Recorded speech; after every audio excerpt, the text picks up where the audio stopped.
Well, my name is Travis Doucette, and I am really excited to be spending some time with Darrell A. Harris. Darrell Harris was the president and co-founder of Star Song Records and really helped shepherd a lot of artists in the 80s and in the 90s that would lay the groundwork for a lot of what we would consider the praise and worship movement. Darrell, it is great to hang with you today. Thank you for making time. Oh, it's great to talk to you again. And yeah, this is fun.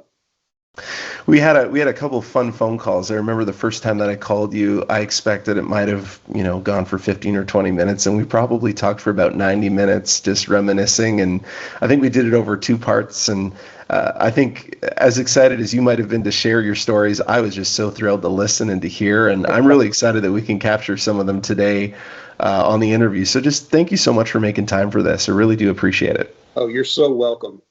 That's awesome. Well, Darrell, why don't we jump on in? Why don't you tell us a little bit about your experiences in the music industry leading up to the formation of Star Song Records? I think that's probably, when you think about your career, that's a highlight and probably what many people might associate your name with. But tell us what you were doing before Star Song and how you ended up founding that label. Well, I never really had any sense of what a music business was, and not knowing that there was an infrastructure and that there was all I saw was record stores and listening to songs on radio and buying records. And I had no idea what was behind all that. And I spent way more of our disposable income on my record collection than was good. And so I hung out, and a lot of people will hang out in a coffee house or a bar or a lunch place, a restaurant, favorite eatery. But I would hang out in the record store near me. And there were probably, a half dozen record stores around Houston that I went to for different reasons and different things. Sure. And so that was the music business that I saw. And I would go and hang out at the one near me and read Billboard magazine and the other trade magazines and so forth, and just look at news that, there's this world out there. I don't have any idea what it even is.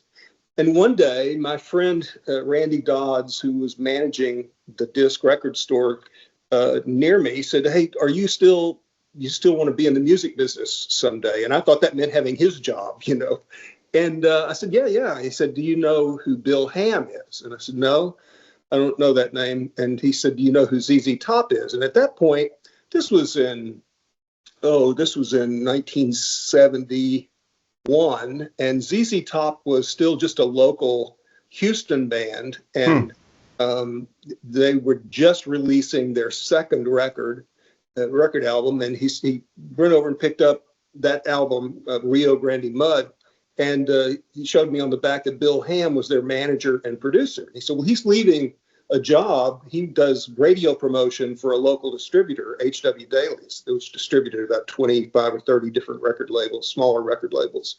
And he said, "You ought to go over there and interview for his job."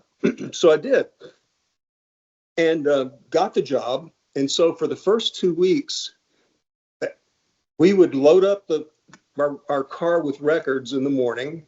Mm-hmm. And we would drive to various radio stations around Houston. He would introduce me to the program director or music director, and we would pitch records for the first half of the day. And then we'd go get a late lunch somewhere, and then back to his office, his apartment office, where I would sit across the desk for him while he booked ZZ Top dates.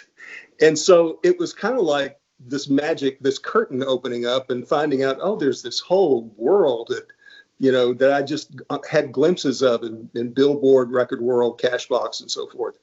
And that then led to getting hired by ABC Dunhill, which was one of the labels that we were distributing there at H.W. Dailies.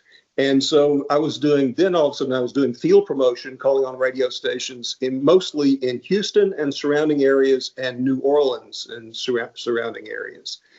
So it was kind of just expanding my horizons. And if we had an artist come through town, recording artist, then it would be my task to take them to dinner, to take them to introduce them to the radio programmers, maybe try to schedule interviews or get them on a local TV show, whatever.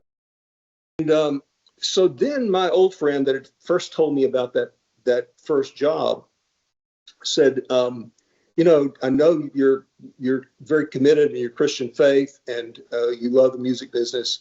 You know what Word Records is, right? And I said, yeah, I did, because I knew some very early Word Records. And he said, well, they just started this new label called Myrrh. And the guy who's starting that label is going to be in town. You ought to meet him sometime. So I went and met him at my old job, the distributorship, Billy Ray Hearn, who went on to found Sparrow Records.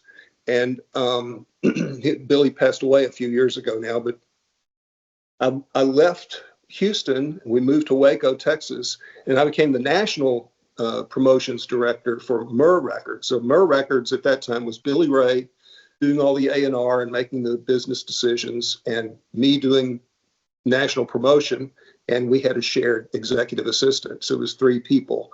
And some of our early records were Barry McGuire records, the Second Chapter of Acts record, Randy Stonehill, Malcolm and Alwyn, and just great time. Loved doing that. However, I was young. You know, when you're young in the faith, you're zealous, and you can be somewhat of a Pharisee. And I don't know if I just expected going to work for Word would be kind of more like working for a church or something, being in mission work or whatever. But it was just music business again. And I saw practices that it kind of surprised me that the business wasn't done any differently in the Christian music world. It looked to me like it was the same animal that I worked at in the pop music field, and I couldn't reconcile that. And so I got discouraged and judgmental, and it took me a while to work through that judgmentalism after I left there. I was only there about a year.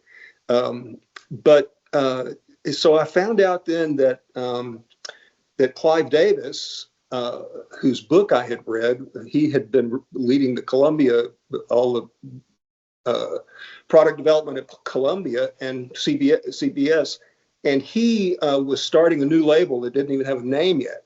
And so I called the office that I found a number to call and spoke to the guy named Michael Kleffner, who was going to oversee national field promotion.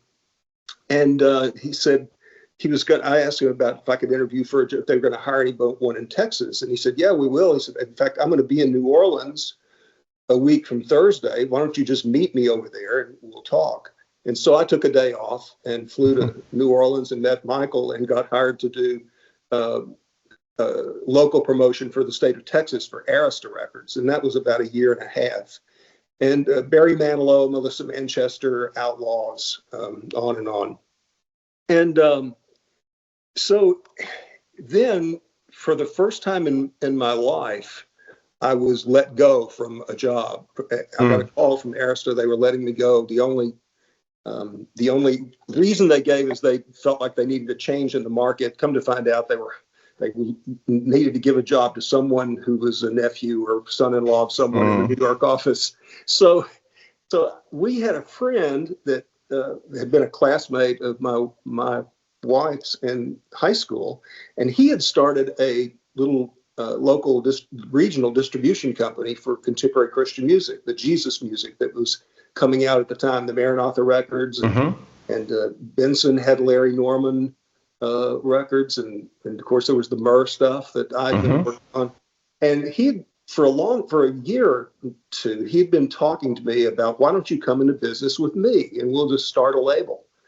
And I thought, going into business with a friend is probably not a good idea.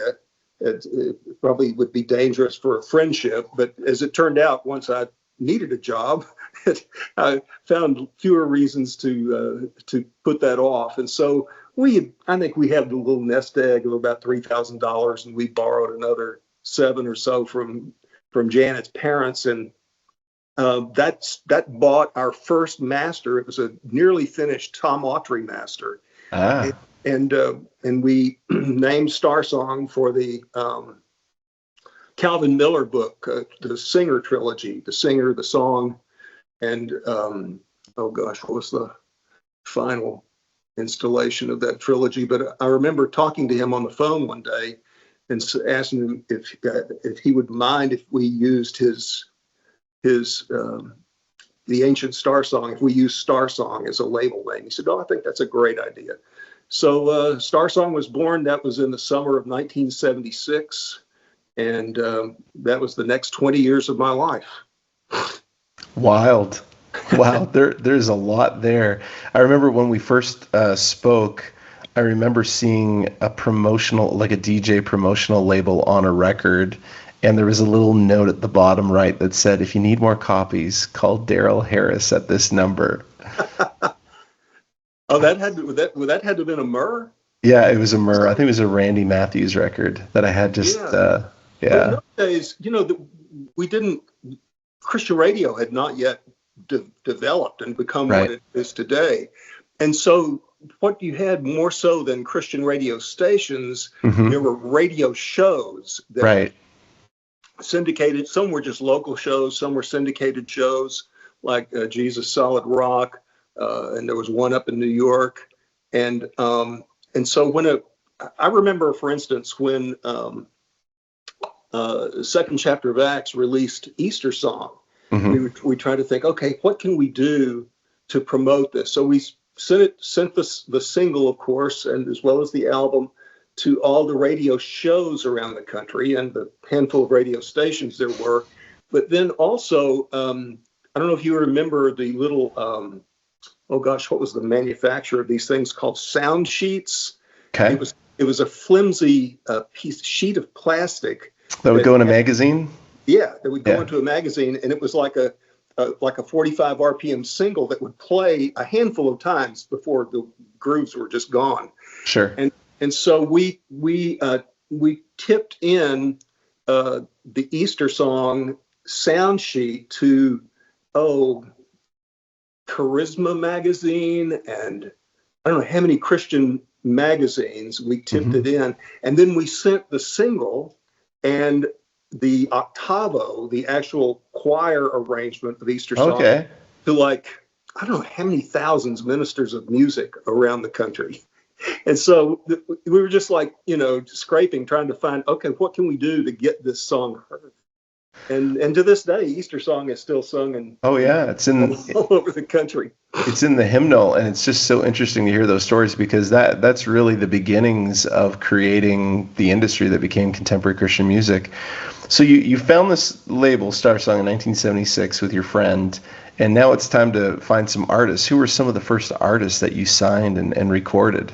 Well, Tom Autry would have been the first. He was a keyboardist and singer in the Dallas area. Another was Jim Gill. Jim was a classmate of my brother-in-law at the Austin Presbyterian Seminary. And Jim, I don't know if there's an equivalent of, he would be sort of like a Weird Al. He's a humorist. Everything is, I mean, he can write a funny song about anything, but then underlying the humor, there will be some deep meaning. And so we made a couple of records with Jim Gill, but the first record that connected much with radio is we made an album with Fletch Wiley, who was an original member of Andre Crouch and the Disciples. And he was the one that did all the horn arrangements, and he's had Grammy Awards for all of that. He played trumpet and flute. And so Fletch, when he went in to record his instrumental, it was an all instrumental record, but on 2 or 3 of the tracks, he had Andre and the Disciples sing backing vocals. That got us on the radio for the first time. And then let's see, what we were hearing, this is late 70s, what had become very popular were the video game rooms. And so your 14, 15-year-old boys were all hanging out in game rooms, and what was the music that was coming out of every game room and every shopping mall all over the country was Ted Nugent, Cat Scratch Fever. Well, I'd grown up listening to rock and roll. I was born in 1949, so when the 50s were happening, I was a kid and I was fascinated by it. And that was my I'm part of the rock generation, and so rock didn't scare me at all. In fact, I knew that if we were going to communicate the gospel to those 14 and 15-year-old boys, we had to find someone who was doing it in that vernacular, in that musical idiom. And so we began look, and I mean, there was the Larry Norman Upon This Rock that Benson had done, but there just wasn't much really authentic rock that a real rock listener who was used to the authenticity of that musical idiom would find credible in Christian music. And a friend of ours who was managing a store in town asked me one day when we dropped by his Christian record store, he said, have you heard of Resurrection Band? And I said, no. And he said, well, have you heard of Jesus People USA? No. So he pulled out a copy of the Cornerstone magazine, JP USA, and he showed me an article on Resurrection Band and a place that you could order a cassette copy of their music. So I took that home and I called the Jesus People USA office, their apartment where they had their community, and got a hold of Glenn Kaiser, and I asked him if I could if they were signed anywhere or if they were open to talking about a deal, and he said yeah, we're open to that, but he said we've been turned down by everybody. None of the record companies want what we're doing.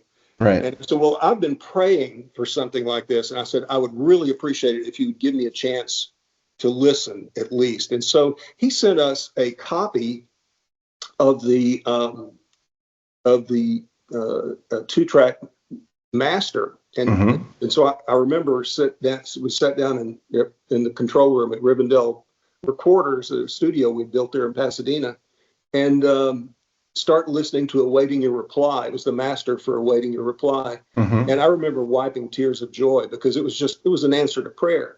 Yeah. So we ended up signing a distribution deal with Resurrection Band, and that was their first 2 albums, Awaiting Your Reply and Rainbow's End. And all of a sudden, from out of nowhere, this rock band that people didn't know existed on this label, Star Song, that no one had ever heard of, out of Pasadena, Texas. It was showing up on all this, moving into the top 10 in the record sales charts in the Christian music field. And that got Dan Brock's attention, who he was managing the band Petra at the time.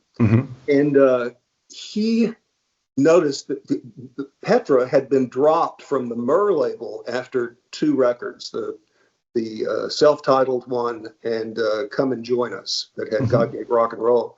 And so Dan said, hey, these guys down in Pasadena are having some luck with Res Band. Maybe we could do a Petra record. Maybe they'd be interested in a Petra record. So we heard the songs, and included in that batch of songs was Bob Hartman, is a great songwriter, had written the song Why Should the Father Bother? And it's hard to think of Washington's Whiter Than, our first Petra record, was not really a serious rock record. It went way more towards almost like what they would call yacht rock today's, mellow rock and pop. And but then all of a sudden, with Why Should the Father Bother, we had our first top 10 single, and that stirred a lot of pots. That made a lot of attention, and then but we went on to 10 records with Petra. And once that had happened, there was actually revenue, and we could afford to make more records and explore other possibilities. Interesting thing about how one thing leads to another. We were working on an album, a Petra album, with Jonathan David Brown, the late Jonathan David Brown, in Los Angeles. And while I had been there in previous visits, he had played me some of the music that he had produced of Twyla Paris, Twyla Paris's work, which I think the first record may have been an independent record, and then there were 2 that were on Bread and Honey. I think it's Milk and Honey. Yep. Milk and Honey. Yep. And so I was hearing all her stuff from Jonathan. And while we went out to work on a Petra record, she happened to also be staying with Jonathan and his then wife Tammy. Mm-hmm.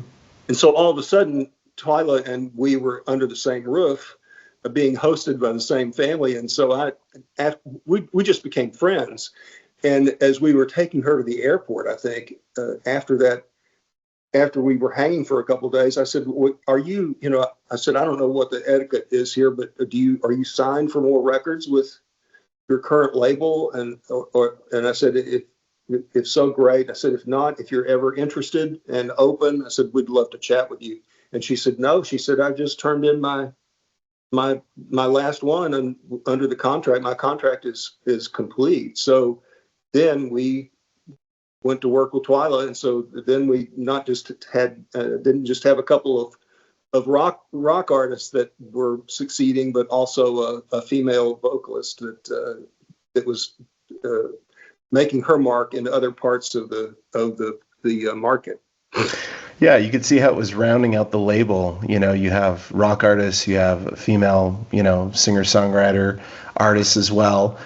You said something at the very beginning there that I thought was really interesting. You said, take a chance. And as I look at some of the artists that, either for whatever reason wanted to change, you became a label that inherited a lot of people. Another one of those names from Myrrh was David Meese, that you eventually inherited later on in the 80s. But I want to go back to Twyla, because you were just talking about Twyla. She was a pretty significant contributor to the burgeoning, praise and worship genre that was that didn't exist, frankly, in the 80s, but was the roots were being laid. And as you think back on the songs that, she cut with you, and I think of Kingdom Seekers and like the first time that your ears ever heard He Is Exalted or Lamb of God or Runner, did you have any sense that your ears were hearing songs that were going to be in the hymnal? Like, did that even cross your mind? Was there something special that you saw in that? Or was that, no, this is just contemporary Christian music in the 80s and we're doing our thing and, let's do the best that we can? Well, we knew Twyla already had a song or two that were being sung very broadly by the church. We Will Glorify was one of them from one of her earlier records. And I knew when we were choosing the songs for Kingdom Seekers, when she sang us He Is Exalted, that was obvious that was going to become another one that was just going to catch on and people are going to sing it. Wherever people raising their hands in worship, they're going to be singing He Is Exalted. And but in those days, I mean, you did have the emergence at some point in the 80s. You had the emergence of Integrity's Hosanna, which was a dedicated worship label where everything was geared to worship. But with Twyla's case and with Petra's case, with their power praise songs like Praise Ye the Lord and Let Everything That Has Breath. Yeah. They were artists who worship was a part of what they did. It was, they didn't think of themselves as primarily worship leaders. Sure. Worship was a significant part of who they were. And so worship was going to be a part of their recording, their repertoire, their oeuvre. It was going to be a part of their output. It was going to be a part of their concerts. Because it was a part of their lives. And so it didn't surprise me at all. I mean, I can remember being in Petra shows in the 80s when they would sing that, and that seems like they medley Let Everything That Hath Breath and Praise the Lord. And something happened in those auditoriums and arenas. The kids might have been singing along with all the song. They would learn the lyrics and sing along. But when it came to those songs, the kids, I had the advantage of standing in the wings or standing. At one case, it was at the Dallas Convention Center, I think, where the stage, you could walk behind the stage, where the stage was about just below your eye level, and so you could look out, through the band in front of you into the like 10,000 people in the convention center. And at that point, the body English and the posture changed. Everybody was on their feet. Their eyes were not on the band. Their gaze was heavenward, and they're singing these songs directly to the Lord.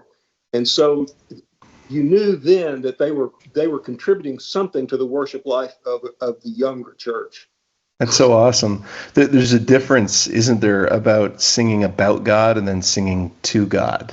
And I think that could be a delineation in some of those enduring worship songs that those bands had written. The other thing I noticed too, which really speaks to, you're talking about the late Jonathan David Brown. Here you have a guy that on one side of the spectrum is producing one of the most aggressive Christian rock outfits of the 80s, Petra. And then on the other spectrum, he's producing Twyla Paris. How does that speak to his talent? Was he just good at what he did? Because those genres couldn't be any different. Well, Jonathan was very fortunate in that he sort of became, because of proximity, where they were in the valley. They were in close proximity to Orange County, and so they were there when the Jesus movement was unfolding. They were there when Maranatha Records was being birthed. And so he became sort of a house producer for so many of those early Maranatha records. And in that, there was a fairly, there's something that's generic about those early Maranatha records, but there also was some musical diversity among those artists. And he was doing a lot of work at Mama Joe's recording studio in North Hollywood. And so he would end up getting opportunities to second as an engineer sometimes on projects. And there were a few, I know, and I don't remember what the records were, but I think that he seconded with Alan Parsons on some stuff, and I think he got to work with Jeff Emmerich on some things. And so he got to watch some of these masters of production and engineering do what they did, and you just, it's kind of like a journeyman thing. You learn by watching, and then you learn by emulating and trying to do what they did. And I remember once we were, it seems like it was Bo McDougall, who was Alex McDougall's brother. They had recorded a record in LA, and as logistics happened, they were going to do some finishing touches on the record in Pasadena, at Rivendell, and in Texas. And he had written a bridge for a song that they'd already recorded the verses and choruses of, but the bridge had not been recorded because it didn't yet exist. And so he said, Jonathan said, we'll just record it at Rivendell. Well, we all said, it won't sound the same. Different microphones, different room, different players. It's going to sound like a Frankenstein, stitched together job. And he said, no, he said, I've watched them do this. And he said, a lot of times in Beatles records, in one part of the song, everything changes sonically, and it works. It shouldn't work, but it does. And so I remember him he recorded the bridge in a different studio, different microphones, different players. And he took that piece of 2-inch 24 track and took a razor blade and excised it from the big roll of tape. And then he cut the master and stitched it in, and it worked. And it's a complete sonic. It turns on a dime, and when you hit the bridge, sonically it changes, and then it comes back to where you were sonically at that closing verse and out choruses. And so Jonathan, we're all a product of where we've been and who we've been around and who we've learned from.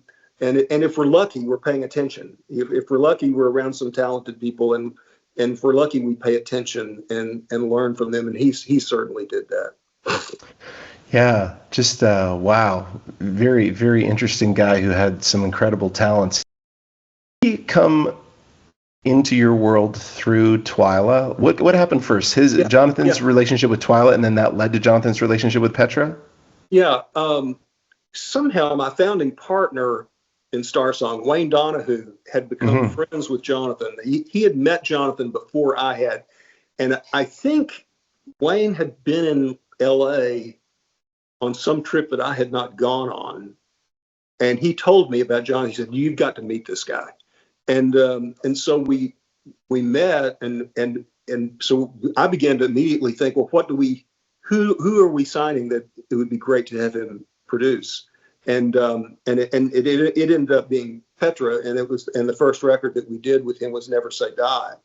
And of course, I mean, he had the Coloring Song, which was our first #1 single. The Coloring Song was a children's song that E-Band used to do, where Greg Voles had been the lead singer. And Jonathan just had this amazing idea for how to arrange it, with sort of a calliope sounding winds, woodwinds, and percussion that just it took it from being just a children's song to make it sound like some kind of transcendent world music of some sort. But then on the rock stuff, on Chameleon and Judas Kiss and all those things, I mean, the guitar really had that kind of bite that a listener who's used to listening to authentic rock, they know when a guitar player is bossing that guitar around and when they're not, you know. And so he knew how to get those sounds, and he and Bob Hartman working together. I think that was some of the first really.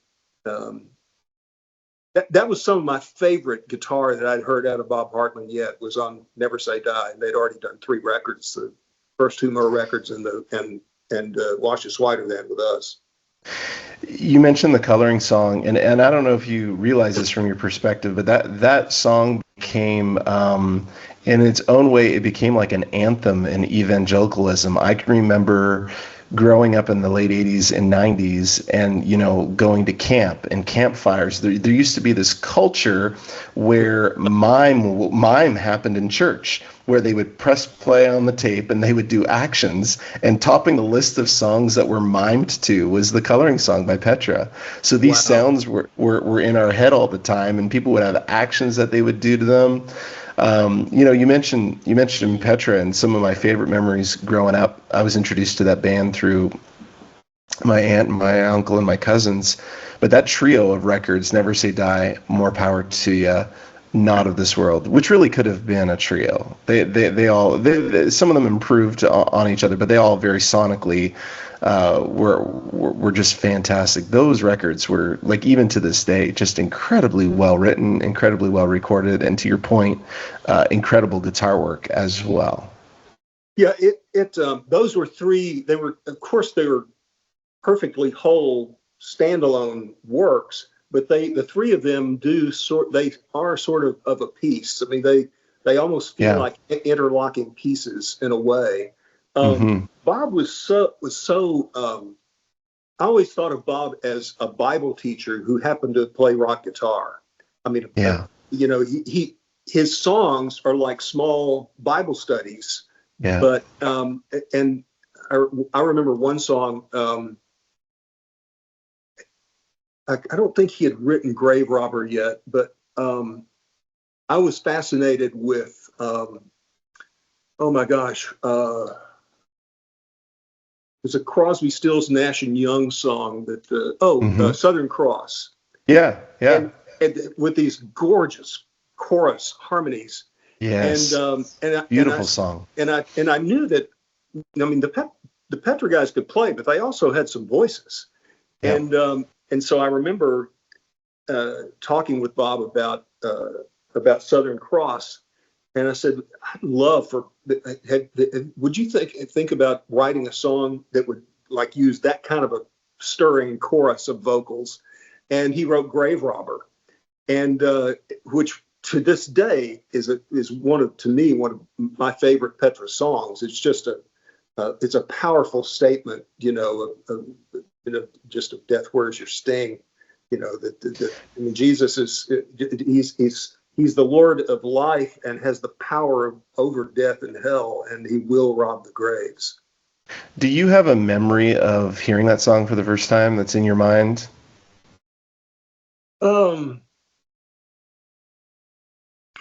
I don't. I don't know if sometimes, usually what we would get, what I would get from Bob is a cassette in the mail that would have rough demos, just with guitar vocals.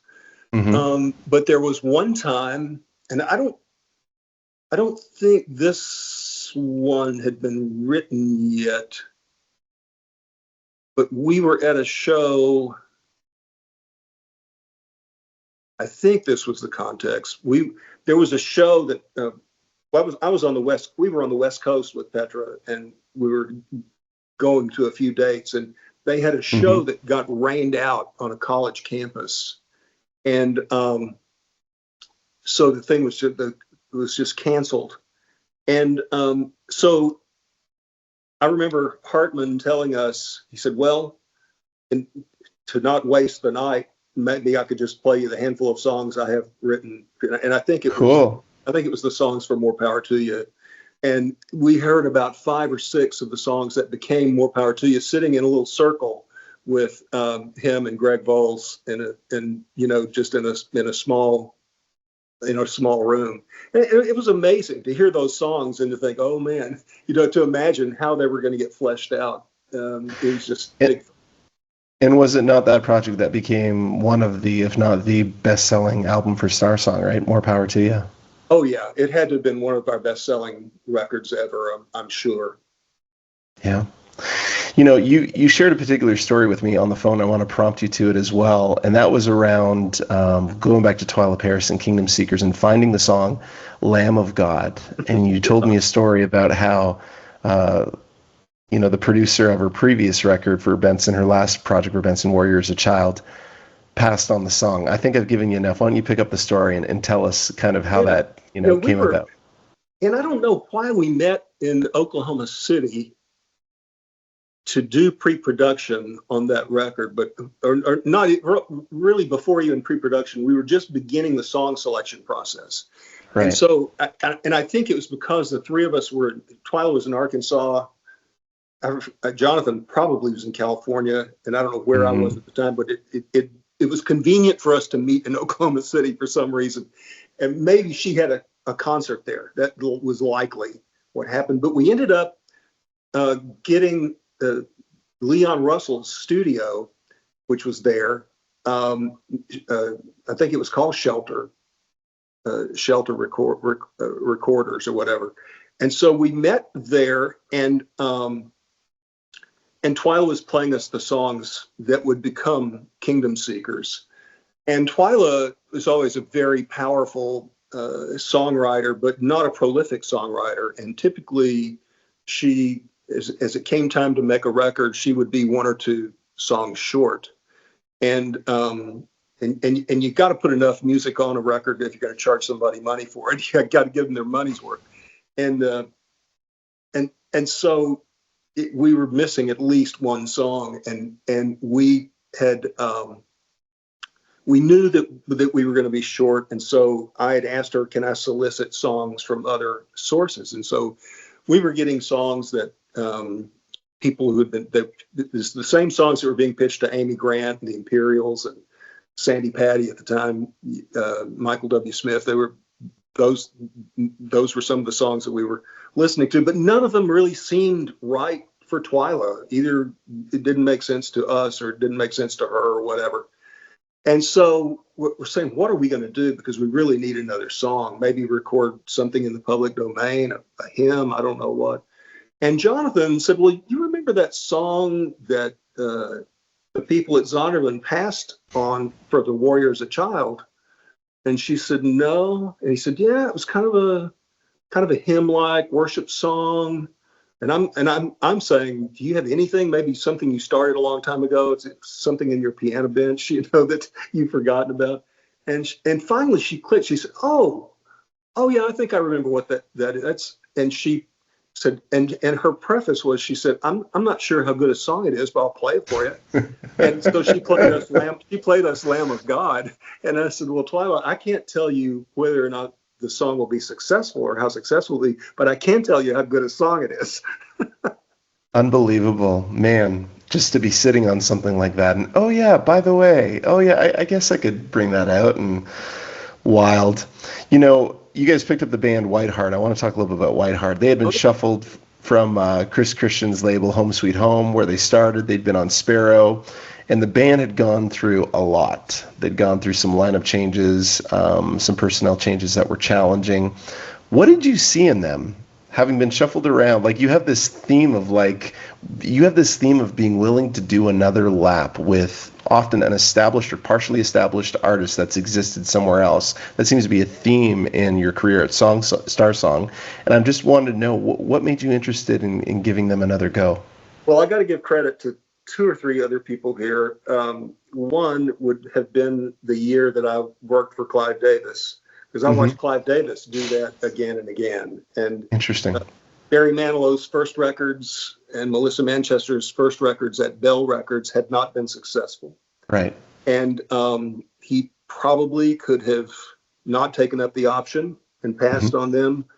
But the first Barry Manilow record that he worked on, that he did, had Mandy on it. And the rest was history for Barry Manilow.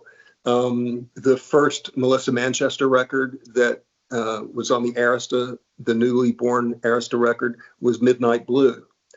And Clive, if you look at there's a great documentary on him. Is it the Soundtrack of Our Lives? I think is maybe the Soundtrack of Our Lives. Great documentary on him, because going back all through his Columbia years and then his Arista years, he has had a fabulous imagination. And he picked up Aretha Franklin when nobody was very interested in her in the 80s, and had Who's Zooming Who. Right. For people hadn't heard from Aretha for a long time, and all of a sudden she's on MTV and at the top of the charts. And so he managed to do that again and again. But I was not that interested in Whiteheart. I remember the early records, and for some reason, it just wasn't my cup of tea. It didn't connect with me. But Jeff Mosley had come aboard from Reunion Records, and Jeff has some pretty killer A&R instincts himself. He sees talent a lot of times before anybody else does. And so he wanted us to sign Whiteheart.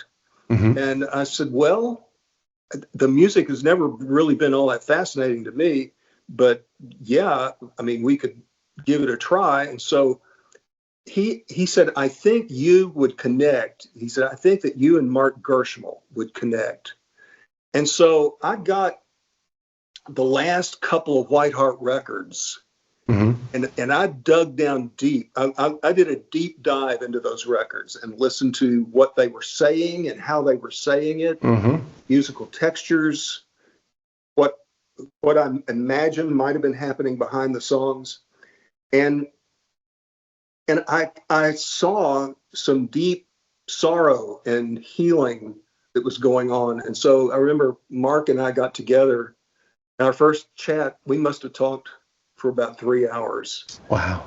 And I began to ask him about those particular songs, and he opened up and told me the personal stories behind those songs, that he wouldn't necessarily have told on the concert stage. Sure. And that vulnerability spoke to me so powerfully, and I thought, that kind of vulnerability in music, and when it's so that is authenticity, and whether or not people know the backstory or not, they can feel that authenticity. Absolutely.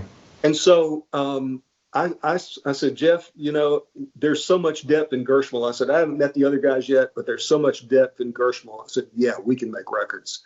And so we ended up making 3 recordings together, and it was a blast. I mean, they were, and they were going through personnel changes at the time. So there were each record, I think, was a slightly different lineup and different permutation. But the mainstays, of course, were Gershwin, Rick, and Billy, Yep. and Rick Florian.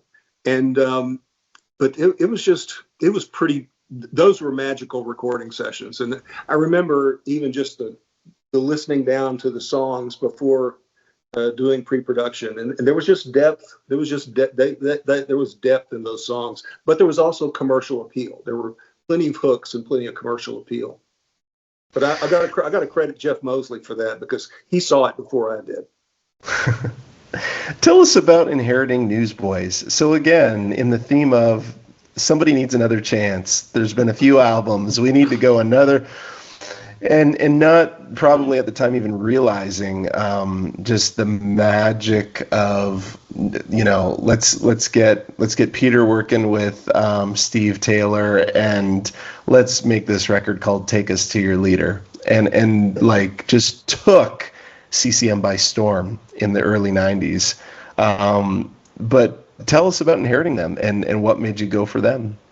Well, I'll have to credit someone else here again. There was a woman named Gayla Lauermore who was doing our radio promotions at the time. Mm-hmm. And she had gone to Estes Park, the Christian Artist Seminar, and she saw Newsboys play at Estes Park. Mm-hmm. And Gayla and I didn't talk a lot. I mean, we would talk in marketing meetings, and I would check in with her on how the radio was responding to this record or that record. But she called me from Estes Park and said, I just saw a band last night that you've got to hear, and I think you've got to sign. And I said, really? And that was, I mean, that was not in character for Gayla. I mean, that was like, she was telling me, you need to hear these people, and you're probably going to sign them. And basically, wow, you're an idiot if you don't sign them. And so she got information on Wes Campbell, who was the manager of the band at the time. Mm-hmm. And the Newsboys were constantly on the move. I mean, because they would, in those days, they didn't have green cards, and so they would spend 7, 8 months back in Australia selling baked goods door to door to raise money to get the transportation back to the States, where they could tour for however many months they could be here without. Wow. And they were at a different phone number, every day. And this was a little bit before we all had cell phones in our pockets. And so Wes and I would play phone tag. I mean, town after town after town, we'd play phone tag, and then boom, they would be back in Australia. And so this went on for at least a couple of cycles. And eventually we got a showcase together. They came to Nashville, and we did a showcase, and there were several other labels there. They did a showcase, and so it wasn't going to be a done deal that we were going to get to be the label. And Mosley and I were both at that showcase, and we were both completely blown away. I mean, we had to sign this band, and because they were just so much fun. My bride and I had seen the Who play a couple of times, and the first time was in 1970 when they were still playing virtually the whole rock opera Tommy, and still smashing the instruments before going off stage. And so when Pete Furler would kick all the drum kit over, just violently kick it all over at the end of the set, it was evocative of that. It was that kind of just really fun, fate to the wind rock attitude. And they had a powerful zeal for evangelism, for sharing the gospel. So it was like it had to work.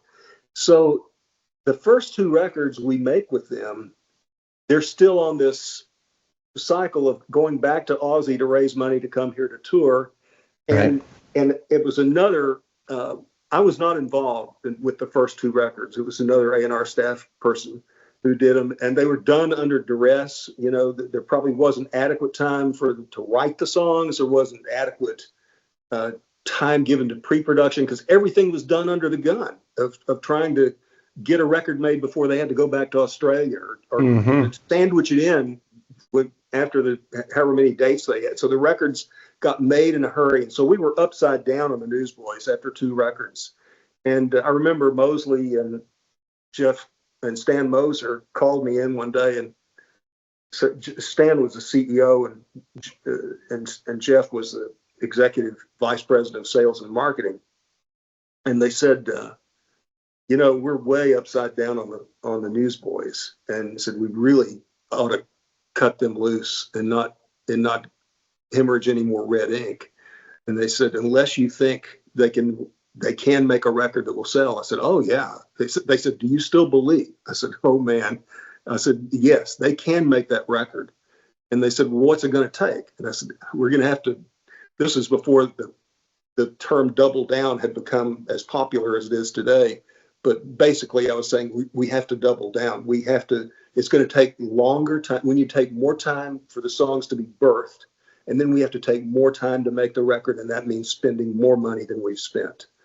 And I think Stan said in his book, We Will Stand, he said that we sort of had an unwritten deal, that understanding among us that every now and then that one of us once a year, any one of us once a year could make a decision and overrule the rest and say, no, we're going to do this no matter how foolish it looks.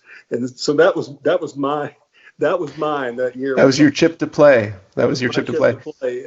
And so I pitched. Enter Steve Taylor, because Steve Taylor was the magic. No, not yet. I pitched him on Lynn Nichols to produce the record, because Lynn had produced a Phil Keaggy record that they had loved, and he had also produced a record of a British artist that the Newsboys had loved.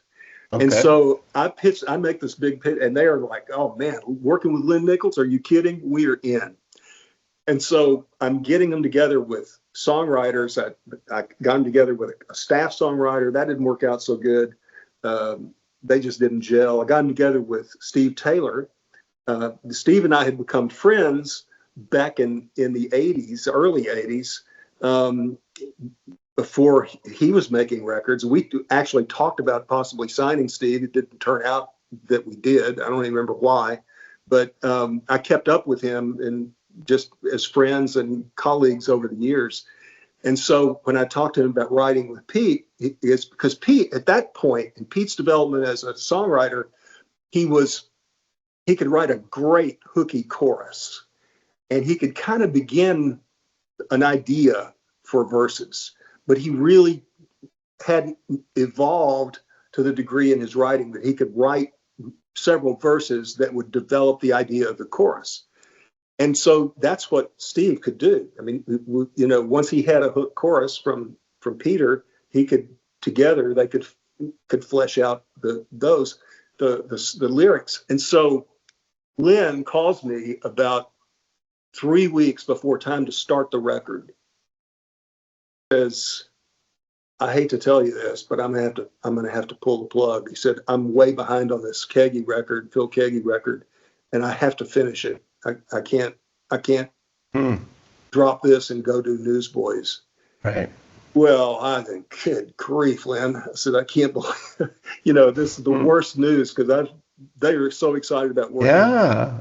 And don't want to let them down. I said, who in the world would you suggest? He said, well, how about Steve Taylor? And I said, well, he and Peter already know each other. At least they've been writing all these songs together. So I brought up Steve to the guys, and they loved the idea. And that became the Not Ashamed record. Wow.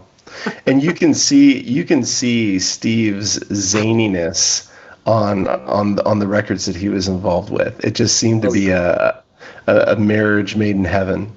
I wanted to ask you, Darrell, what were some of the challenges of managing CCM acts in the 1980s. You know, Christian music was, quote, growing up, and it's well documented that bands like Petra and Res Band were not really always well accepted by all Christians because of their musical form and presentation. Like, how did you navigate these things as being the president of the label that was giving platform to these things? These are, for those who may be listening, but there was a day, Darrell, you could probably elaborate on this, but there was a day where well-meaning Christians felt as though the stylistic nature of rock and roll music, they sincerely felt like it was from the devil. Oh yeah. And it was an affront to Christianity, and many were very vocal about it. And here you are, the president of a label that gives platform to all these things. What kind of experiences did you have? How did you manage that, or were you shielded from all of that? Oh no, that was always a part of the fight. And I tried never to be argumentative with people, but to me it was just as simple as if you're going to communicate the gospel to someone who speaks Arabic or Flemish or Swahili, you have to learn Arabic or Flemish or Swahili in order to communicate the content of the gospel. If you want to communicate through music to someone, you have to speak their musical language. And that was, I felt that so passionately about when I first heard Resurrection Band's Awaiting Your Reply, that I knew, because I had been culturally and aesthetically where those 14, 15-year-old boys were whenever I was getting Rolling Stones records, and, you know, whenever I was 15 years old. And I knew that if you're going to communicate to someone who's used to that musical vocabulary, you have to speak in that language. And so it came naturally to me to give an apologetic for that, because it was meaningful that they were speaking my language. They were speaking a musical language. Sure. It was meaningful to me. And in fact, I had a dream the other night about one of the metal band Bride that we picked up in the it was in a pure metal deal. And just had a dream about going over those songs before a record got made with them. And it was so much fun to just remember, oh my gosh, you know, I forgot all about that. And I was so passionate about getting to do that, about getting to make and market music that communicated the gospel in an idiom that I knew would communicate to people that a lot of the church was not going to be able to connect with.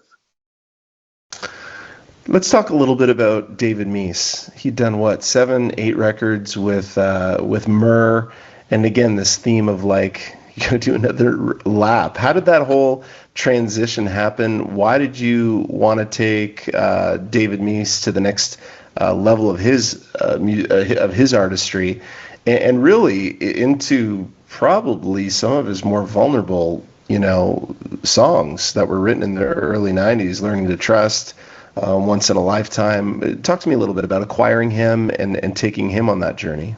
Well, the person that has to get credit for that is Stan Moser. Stan had run Word Records whenever David was there, making the records that put him on the map with "We're the Reason," and a record that sold quite well, but got sort of some people made fun of it, was when the Bee Gees were so huge and during the disco era. David is such a musical genius and a musical chameleon. He can mimic almost anything, and so he pretty much copped the Bee Gees sound on one of his records. And some people didn't like that, but enough people liked it to where the record sold really well. Well, Stan knew the commercial appeal of David, and Stan always, I said this about my founding partner. I was telling Janet this the other day, my bride, that my founding partner, Wayne Donahue, he believed in my aesthetic instincts that he believed I could be an A&R person before I believed I could be. And Stan was the same way. Stan believed in me as an A&R person. And so whenever I wanted to take a risk, to come back to Twyla Paris, Stan Moser and Jeff Mosley wanted us to make a worship record on Twyla. And I had a hard time imagining that, because there were worship songs on all her records. And so, right. I couldn't imagine doing that. And then a friend of mine gave me the Cross Currents recording by Richard Souther, which was a New Age jazz instrumental record in the I should have been the late 80s, maybe 90 or so. And I was so taken with what Richard was doing musically, the way he was developing things musically. And so the idea occurred to me, what if Richard arranged and produced Twyla, and it felt more like what a Richard Souther record, but it would be made of Twyla Paris songs with Twyla's vocals being front and center. And I remember that was a leap, because Richard was not known as a producer. He was only known as this kind of left of center New Age jazz instrumentalist. Sure. But Stan was willing to believe. He said, if you believe it and you can hear it in your head, it's probably going to work. And I said, I'm convinced it's going to work. And I remember a label head at another a bigger and more successful record label than ours asked me one day while I was working on the record, he said, I heard you're having Richard Souther produce Twyla Paris, kind of one of your lead artists. I said, absolutely. And he said, you are crazy. He said, to put everything like that and roll the dice on such an unknown. He said, that's crazy to me. And I said, well, I think you're going to love the record. And it ended up being the Sanctuary record. And I read a book back in probably the late 70s or early 80s. It was a book, I have a hard time remembering the title, but it had different chapters on all these different A&R people that developed all this different music at different labels over decades. And it was interviews with these different A&R people. And so it was like school for me. I would learn how these guys thought about making records. And I mean, in those days, there was no school you could go to learn about the music business and how to make records. And I mean, I was a pianist and I played clarinet and saxophones, but I was not like a consummate musician or anything. Sure. But I would learn from these people, and it would work. But you have to have. I remember Gaither would say, he said this, I heard him say this many times. We were business. Gaithers were part owners of the company from 86 to 94. And Gaither would say, I want to work with people with big egos, really big egos, sanctified egos, but really big egos. And I learned that about myself. You've got to have a big ego to put a lot of money in a record nobody else has heard the songs of yet. And you're expecting that you're going to make a record that a whole bunch of people, enough people are going to like it, that the money will come back and it'll pay for itself. That's a fairly egocentric thing to do, to fancy yourself a tastemaker for other people. I never thought about it that way. I just thought that if we made records that we really believed in and really liked, odds are there'd be a bunch of other people that would like them too. And turns out enough did that it worked. You mentioned Richard Souther producing that project for Twyla, probably after a long partnership of working with Jonathan David Brown. Was that a challenge to get her to work with someone different and that saw things and did things differently? Well, Twyla always wants to work again with who she worked with last. And so, and I there are exceptions to this rule, but I learned in the record making process that usually an artist and a producer pairing has a certain number of records in them to make where they're still upping their game and evolving at their peak. And then at some point, there are exceptions, but at some point it becomes a law of diminishing returns. Sure. And I came to that point thinking about Jonathan's and Twyla's association during her Christmas record, It's the Thought. Mm-hmm. It just, I mean, yeah, there are things that I like about listening to that record, but hearing it in relation to the record she had made before that with Jonathan, it was starting to feel stale to me. The creativity and the aesthetics were starting to feel stale. And so I pitched to her when we were about to do Cry for the Desert, I pitched the idea of working with Brown Bannister. And Brown was such an established name that while Twyla was reluctant to move away from Jonathan, she was open to the idea of working with Brown because he had done such great work with Amy Grant and so many others. Yeah. And that album really does sound so different from what she had done. Cry for the Desert was like, whoa. To the credit of Brown, it reinvented her in some ways. Yeah, it did. It showed that she was not just a girl who did ballads and worship songs. And however lovely those ballads and worship songs may be, that she was capable of writing some challenging material. And I remember we were talking about the sequencing of the record after it got recorded, and there was an instrumental track on it called Tributaries. And Tributaries is, I had brought, there was a, modernist, minimalist classical composer named John Adams, who had written some operas and a lot of avant-garde classical stuff. And so I had brought some John Adams music into the pre-production meetings with Brown and Twyla and arrangers. And I'd also brought some recordings of wind quintets. The wind quintet is a flute, clarinet, oboe, bassoon, and French horn. And to me, it's one of my favorite constellations of orchestral instruments.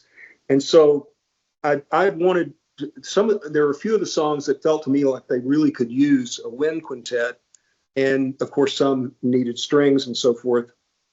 Well, Twyla wrote this instrumental called Tributaries. And I mean, it really starts soft and slow and beautiful. And then it just takes off into this more avant-garde kind of, really challenges the ear. If you're used to getting Lamb of God and you buy a record from the girl who gave you Lamb of God and you put on Tributaries and it sounds the first track on,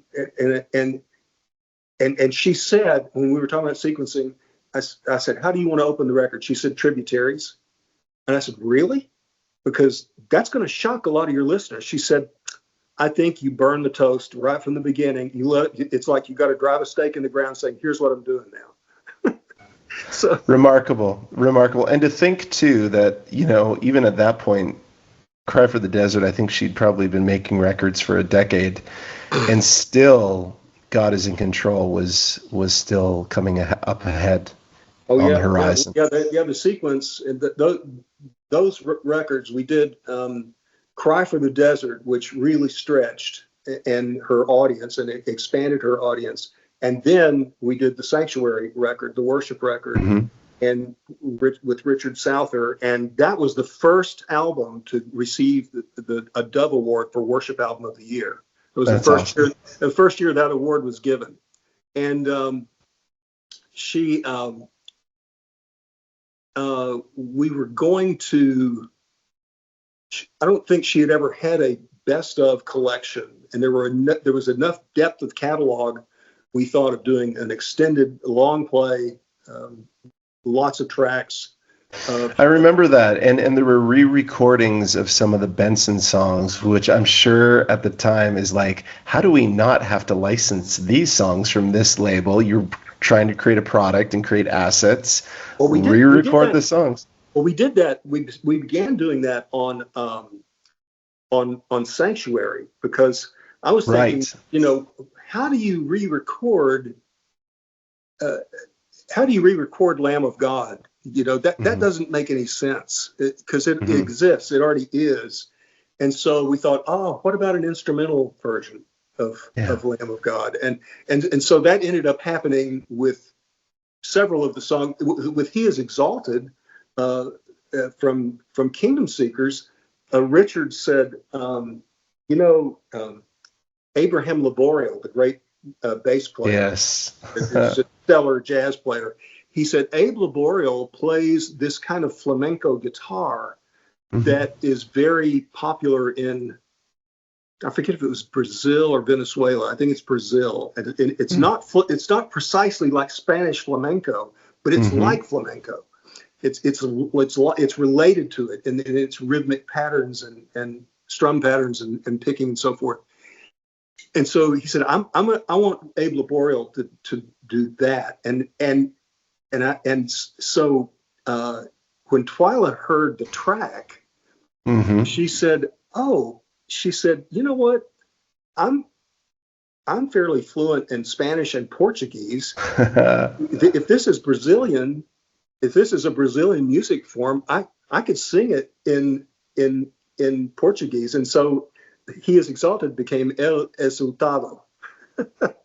So great. And it just sounded so completely fresh. You're hearing the song that but you're hearing it like you would hear on the Brazilian Hour on NPR. So great, so creative as well. So bring us back. We started this conversation talking about David Meece. Bring us back to David Meece. You signed David Meece. Tell us a little bit about that, pairing him with Mike Hudson and really crafting a project that was, by his own admission publicly, was very difficult because he had to deal with some of the demons of his upbringing and his child rearing with an alcoholic father. Yeah, he really didn't like to talk about that stuff. It was still so much an unresolved issue, deep wounds and scars. And so they started, he was writing both with Michael Hudson and with Dwight Lyles, who were both for us at the time. And both were collaborators, worked with him on different songs on the Learning to Trust record. And so when Michael was finishing the verses for Learning to Trust and sent to David and to me, and I could tell that David was avoiding my phone calls. and so I talked to Debbie, his wife. She answered the phone one day when I called, and I said, Debbie, I can't get David to talk to me about this title track, Learning to Trust. And I said, it seems to me like it's a linchpin song. It's like the centerpiece in a lot of ways, because it's like his testimony song. And I said, do you know what's going on here? And she said, I think that it tells the truth so clearly and so perfectly that it's hard for him to even read the words. Wow. It's deeply painful. And so when I finally got to chat with him, I said, is that what's going on? He said, yeah. He said, that's what it is. And he said, and I need to record it. I need to say it.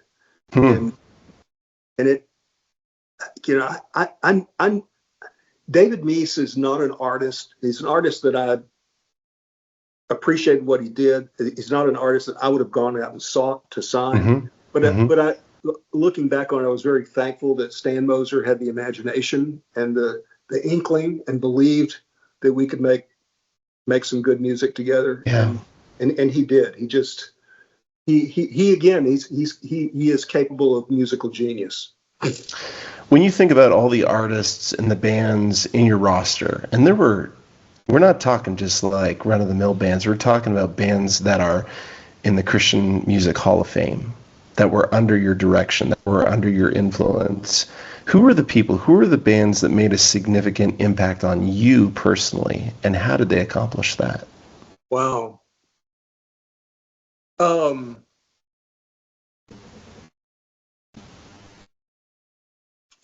For the very first, I think, at the top of the list would have to be Kemper Crab and his record, The Vigil. Mm. Kemper was in the band Archangel that we had made a record or two with, and they lived quite close to Rivendell, and so Kemper and his wife, and so we were always hanging out, always talking, and Kemper and I were always talking music. We would talk music for hours, who we were listening to, and turning each other on to new music and so forth. And we were both really interested in church history, and a lot of that, even esoteric church history, some of the arcane stuff. And he started telling me about this idea he had for an album called The Vigil. And I knew that Paul Mills had a classical music background, although he had been in a rock band called Oasis before the pop band Oasis ever. Right. He'd been in a Christian rock band called Oasis, along with Brian Tankersley. Oh, I didn't know that. The now late Brian Tankersley. And so Paul was a recording engineer in our studio, but he'd not produced. I don't think he produced a record yet. And so I thought, Paul, how about Paul producing this and arranging it, and to make it sound, to treat the record almost like it's a period music record. Don't think CCM charts, don't think sales charts or radio play, but think of something that's authentic. In fact, Kemper and I were listening to a lot of period music at the time. We were listening to a lot of period medieval and Renaissance, especially Christmas recordings at the time. And so Paul, and I assume Kathy, his wife, they went. It's the first time we'd actually salaried a producer to go and hibernate somewhere and work on arrangements, and you just invest in someone having the space to create. And so Paul did all these arrangements that were just really spectacular. It didn't sound like anything else in the market, but it sounded authentic to medieval and Renaissance concepts, and yet it was very listenable to the ear. And to this day, I still have people tell me that it's one of the most meaningful records to them. Wow.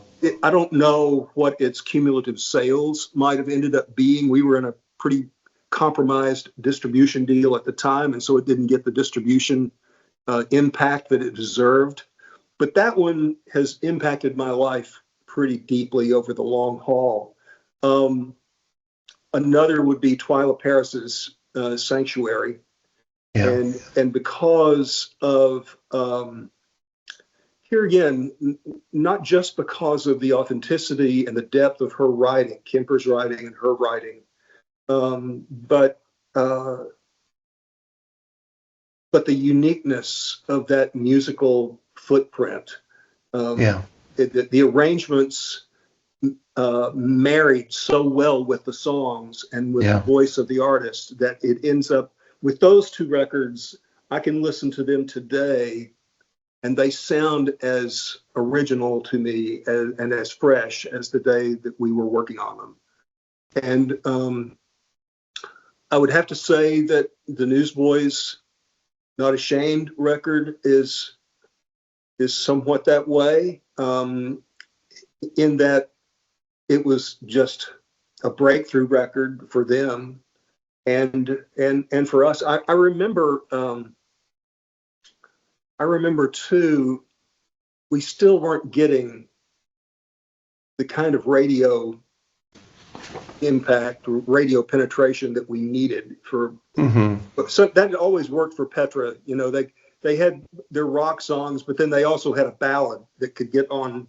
That's on right. The radio stations. Yeah. And we kept looking for that for Newsboys. And it happened. I remember asking when we were working on Going Public. I remember asking Pete if they had anything in the public domain that did they use a hymn or an old worship song or something in their concerts. He said, "Oh yeah." He said, "For years during our invitation appeal, we use Turn Your Eyes Upon Jesus."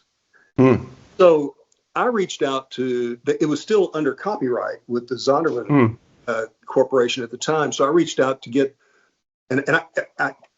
to record it, to get the license to record it. Well, when I listened to the song or played through I got the sheet music, played through the song. The chorus is wonderful. The verses are so dated that we couldn't imagine using them. And so I asked the person in Zondervan Publishing if we could get permission to write new verses for it, which they denied us. They wouldn't let us do that. And so I mischievously suggested Pete to go ahead and write verses for it. And we would just call his verses a different song. And we would license using of Turn Your Eyes Upon Jesus for a medley called Where You Belong, Turn Your Eyes Upon Jesus. Oh, sneaky.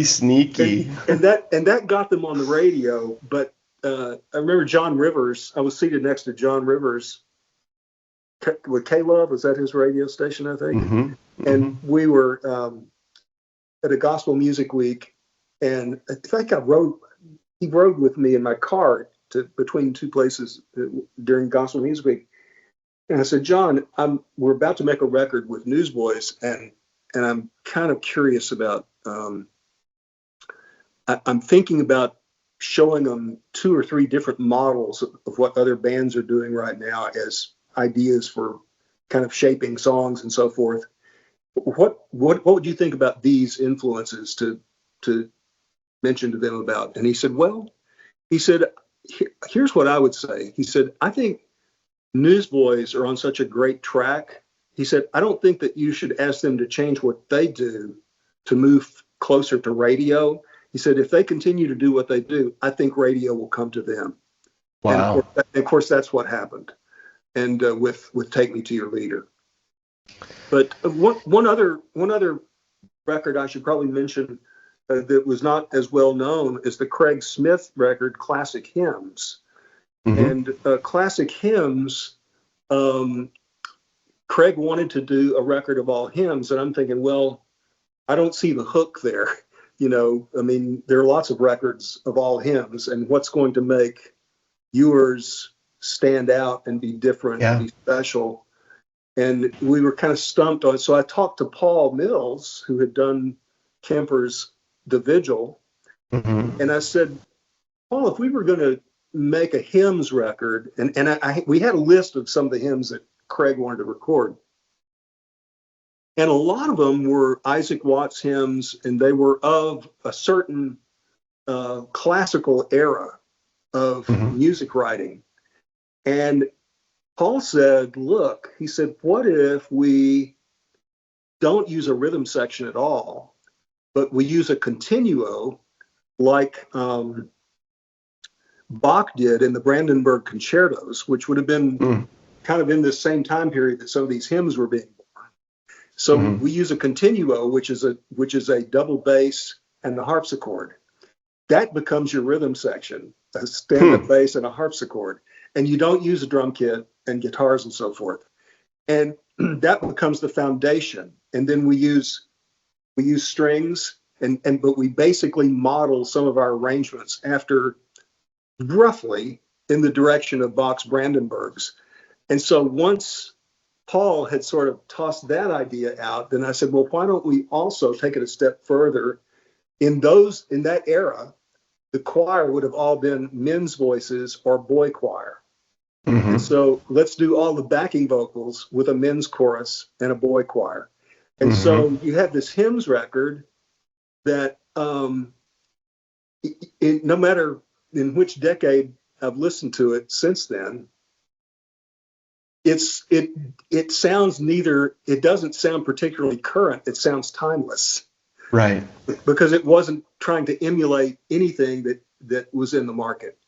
And a lot of times that seemed to work for us for whatever reason.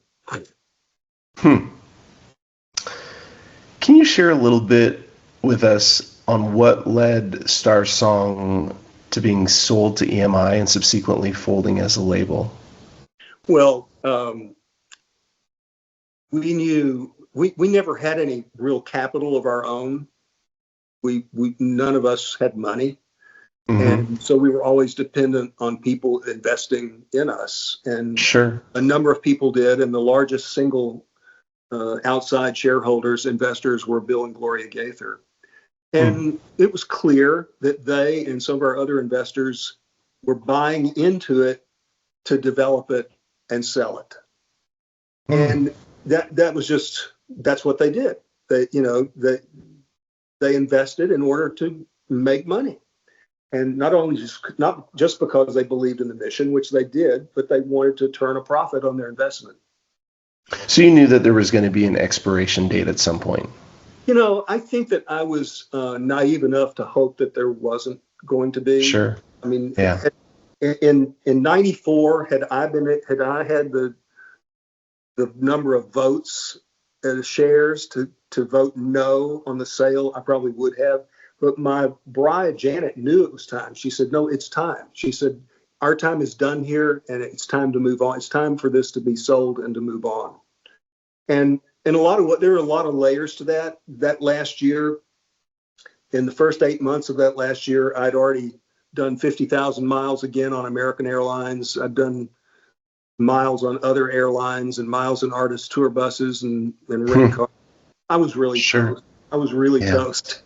And so we sold, kind of not realizing it. We sold it. The company sold at a market high, and within a very short order, the whole infrastructure, the tectonic plates and foundations of the foundations and the infrastructure of the music business completely changed. Had we not cashed out at the time, we would have at some point been paid dimes on the dollar. And so I had to trust. I remember just trusting. You have to trust the Lord in all those things. And although I didn't want for it to be sold, I didn't really want to leave and stop doing what I was doing. Everything is about times and seasons, and that time had come to an end for me. And I think I was sort of done with that business. And I think that business, I say this sometimes comically, it was probably done with me. And as I look back on it now, I didn't do any more music business after I left Star Song, although I didn't have a non-compete in my exit deal.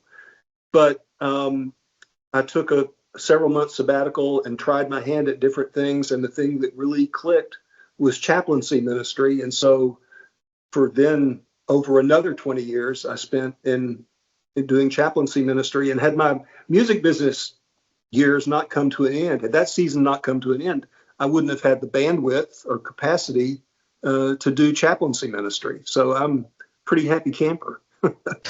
That's incredible. I remember when you guys released a compilation of David Meese's music called Odyssey. Yeah. And I remember, and I don't know if you remember this, I can't remember if we talked about this, but I remember there was a card that came in the album that talked about a forthcoming album called Send Down the Rain that never was released.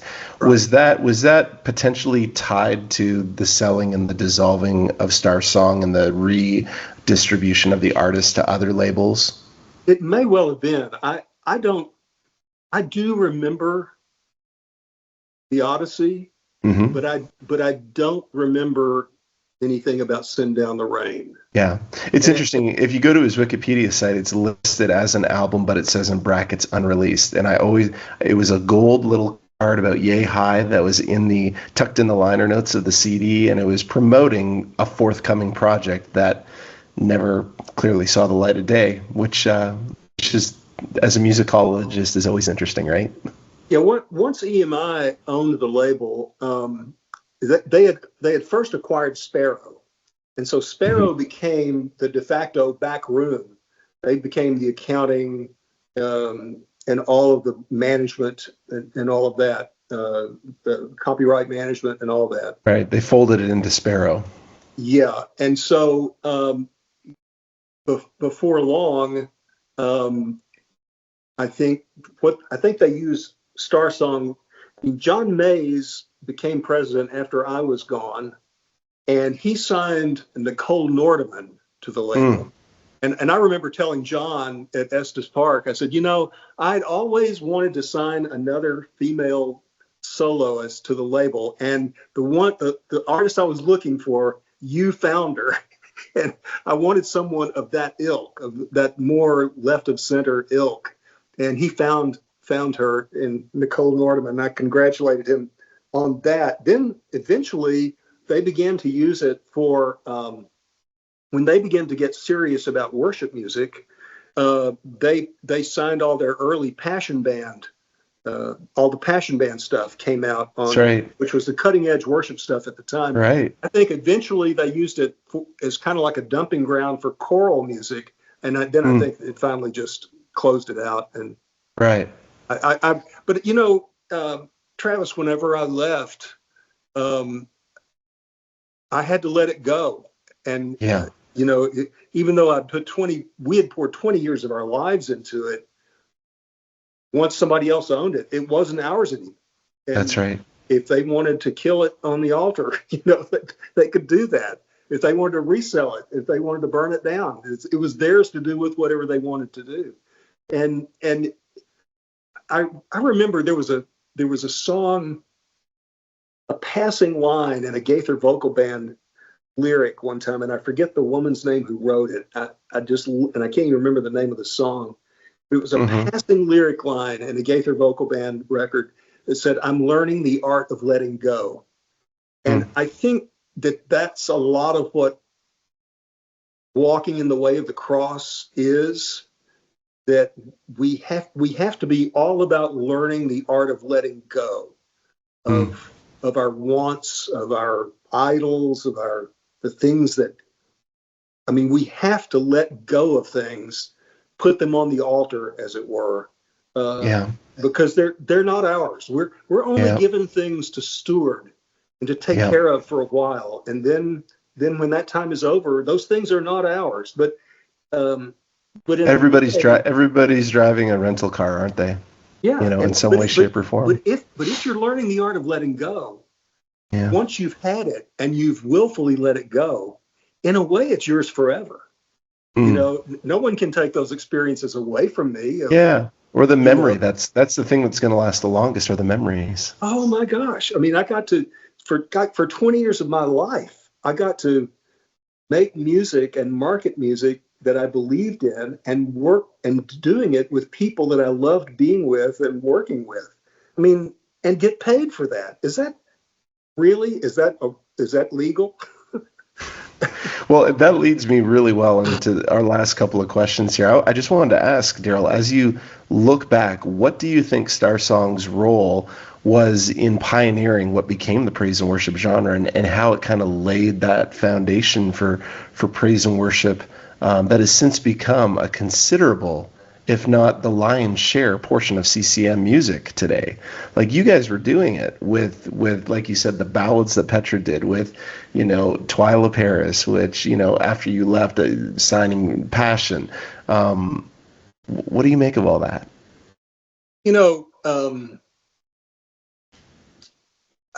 I have mixed emotions about that, mixed thoughts about that.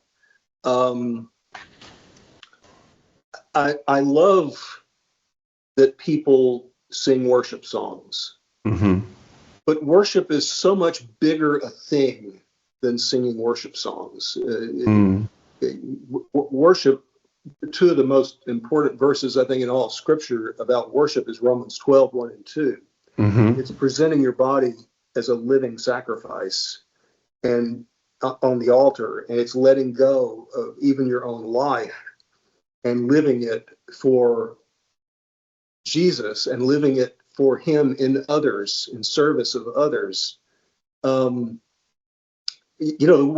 The Greek word, and I forget what the Greek word is, but the most common word that's translated ministry in the New Testament literally means service. Yeah. So if I'm changing the tire on your car, I'm ministering to you. If someone is preparing a sandwich for you, they're ministering to you. Mm-hmm. And a lot of times I think we spiritualize ministry and worship and rob them of the holistic force and gravitas that they have. I remember some people don't like the theology of Brian McLaren, and I understand that. Mm-hmm. I have a hard time reading his books, but I love to hear him preach and teach. Mm-hmm. And Brian, there's a video you can find on YouTube. It's pretty easy. Just Brian McLaren on worship. And he laments what he calls the development of I think he's the one who coined the term, the worship industrial complex. And worship became an industry. And things do have to become an industry in order to fully serve the purpose, to serve the needs of the people who want the tools, the songs of worship to sing. Sure. But it's, if we strip apart, if we make ourselves feel better about ourselves because we're singing worship songs that have a vertical orientation in the lyric, and we're not serving the least of these, and we're not living the gospel mandate, and we're not loving others as ourselves, and not laying our lives down for each other, and living with integrity and living in truth,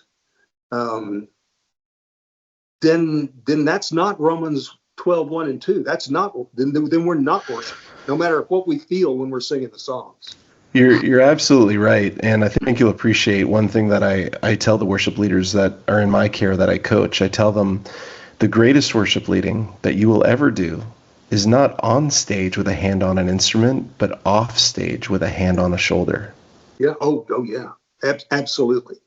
And I mean, that's seeing Jesus. He told us where we would find him: in the hungry, thirsty, the poor, the incarcerated, the discriminated against. He told us where to find him, but somehow we think that he was telling a poem there or something. He was Sure. He was speaking metaphorically, and I don't think that I don't think it's metaphor. I mean, I think it's real. Yep, absolutely. One of the things that I vividly remember on the Star Song releases was your catchphrase. Do you remember it?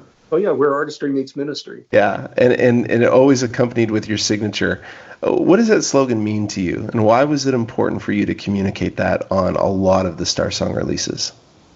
Well, my former CEO colleague Stan Moser would say about the Christian music business: some days Christian, some days music, some days business. On any given day, the tenets and ethics of the faith could be the trump card. Another day, it might be the artistry, the music, the aesthetics themselves. Another day, it might be the ministry. It might be the business aspects, the dollars and cents of it all. Sure. Profitability. And to me, where artistry meets ministry, and I don't think I came up with that. I think maybe that was a Stan Moser or a Jeff Mosley line. Okay. But I liked it because it reminds us that there is a tension there. And that tension, the tension is good. You want artistry to be everything that it can be, but in order to be everything it can be, it must not just be aesthetically excellent. It must be useful to someone else. It must be profitable to them in other ways than just making dollars and cents on a sale. For sure. Yeah. And the ministry it's like, okay, if ministry really is serving other people, does engaging in this artistry actually make someone's life better? Mm. Does it help relieve a burden? Mm-hmm. Does it help give courage to someone who is very discouraged? Mm-hmm. Mm-hmm. Does it renew faith? Does it bring about an infilling? Does it help usher in an infilling with the Holy Spirit? Does it trigger a hunger to be more Yeah. filled with the Holy Spirit? And so that I was always concerned about the excellence of the art, but also cared that it be missional, in that it had spiritual purpose in terms of the Great Commission and the Great Commandment, and even the New Commandment, to love one another as Christ loved us. Mm. Thank you for sharing that. That's beautiful. Last question, Darrell. We made it to the end. We're near the end. I've really enjoyed this. This is a question I conclude a lot of my interviews with, because I think it kind of wraps up when one thinks back on their career. The one thing that none of us can escape is that there's going to be a day when we depart from this planet, and the reality is, as we age, we get closer to that final quarter, and we start thinking about how we've spent our lives. What do you hope your legacy will be when people look back on your life, specifically to those 20 years that you spent building and leading Star Song Records?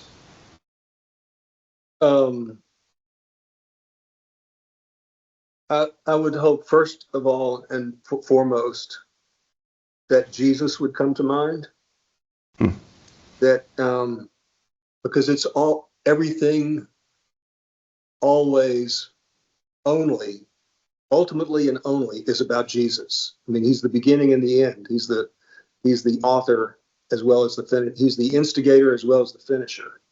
And it has to be all about Jesus. In him, the fullness of the triune maker, the triune deity, dwells fully.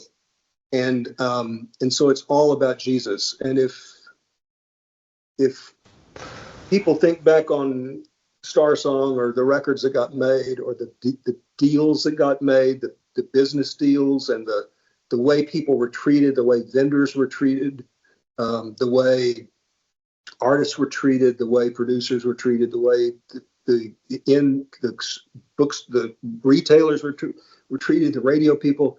If everyone doesn't think about Jesus, if he doesn't come to mind, then we failed. And like unto that, I think, would just be integrity. Did we do what we did humbly and with integrity for the loving of the one who gives us life, and the loving of helping more people hear his story? That's great. Darrell A. Harris. What does the A stand for? Alan. And the only reason I use it, I always wondered why in the world my parents gave me all those double R's. With a double R in Harris, why in the world did they give me a double R in my given name? And so I just thought it would make sense to keep from saying rah, rah, rah, rah, rah. Love it. Darrell A. Harris, this has been a treat. Thank you so much for your time and for sharing your memories and the legacy that you've given to all of us who have grown up with and who have appreciated CCM. Thank you. Well, thank you for your time, for your attention, for your interest, and it's a blessing to me. Thank you. It was an honor.